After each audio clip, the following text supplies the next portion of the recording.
Hi, it's Fab Paul here. Welcome back to Living Outside the Cube. If you haven't subscribed to this channel, do so. We've got a lot of interesting content coming online in the next few weeks. And today we're going to talk about an important subject, I think really important. It's the importance of reading fiction. Now, you know I'm a great reader. I like to share videos of books that I've read here, and I'm surrounded by books. Books play an important role in my life. But fiction, why fiction? Now, fiction is important, and Elon Musk said how Isaac Asimov's Foundation series and the series that he wrote about robots really influenced his thinking and his career. And it's the same here. Science fiction is something that I really enjoy reading. And what reading fiction does, it gets your mind thinking about different possibilities. What if we read the stories of biographies of successful people? We read, books like, Think and Grow Rich, which I've talked about in another video, or even, Tools of Titans, or other business books that are out there. It's talking about stuff that has actually happened. The beauty of fiction is it talks about stuff that hasn't happened, stuff that could possibly happen, stuff on other planets, on other worlds. Imagine if the world were this. Imagine if this happened. What reaction would society have? It's asking questions, different questions that haven't been asked before, and then running these potential scenarios that could happen. What would happen if this happened, that happened, the other happened?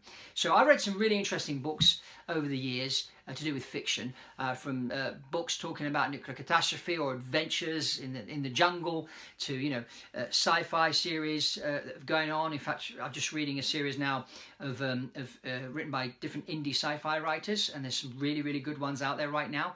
And it really just gets me thinking on a different level. It gets me thinking about different scenarios for the future. What if this, what if that? I mean, recently I've been reading some books about robots and artificial intelligence, and scenarios that could happen in the future. And obviously these are all imagined scenarios. They're not scenarios that will happen.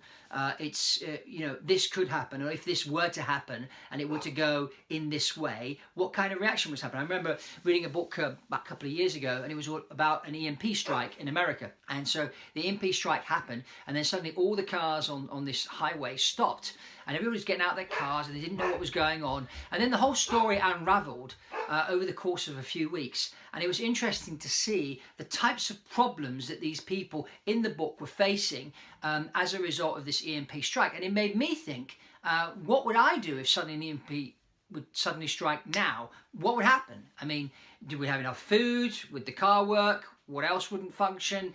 I mean, what reaction would the neighbors have? So, it got me asking myself questions that I wouldn't normally ask myself. And that sends you down a number of different roads and different scenarios, and it's interesting. So I really think that, reading fiction is good. And when I say reading, it's important to read, not, watching movies is one thing, but when you're watching a movie, you're just watching images on a screen. The beauty of reading a book is that you have to imagine those images. You have to create the images yourself. So your brain is doing a lot more as far as thinking is concerned. So I think reading fiction is really good. It gets you running scenario, but always also tune into the non-fiction books, the business books that are coming out, telling the stories of new ventures and what people are up to, and geopolitics and history and geography and all those things. We have to be well read in today's world. So keep reading the other stuff as well. But I mean, what I've done is I set myself a goal to read at least one fiction book a month, if not two, depends. And they don't have to be big 500-page or 1,000-page novels. I mean,